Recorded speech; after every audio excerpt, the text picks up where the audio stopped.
Breaking news. Breaking news. Breaking news. RDC, Assemblée nationale, vive tension entre les partisans du président Tshisekedi et Kabila. Merci de rester sur CNN. Breaking news. Breaking news.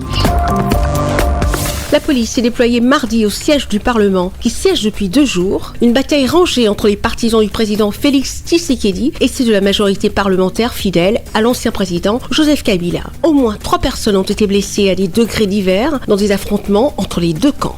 En tout cas, c'est que je sais qu'il y a une dynamique qui tend à refonder la majorité autour de la gouvernance.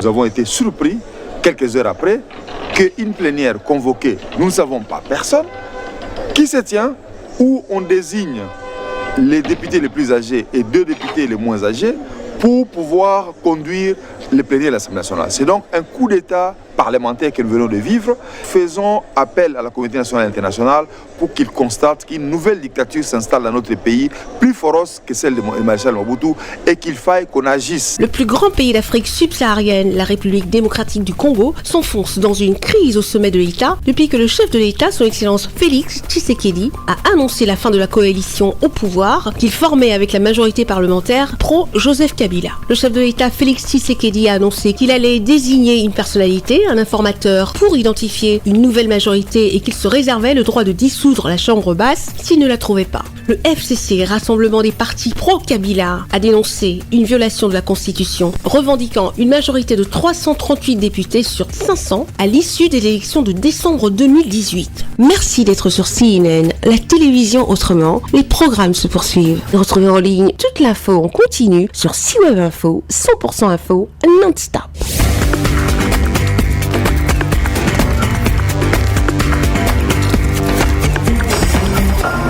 Breaking news. Breaking news. Sur CNN.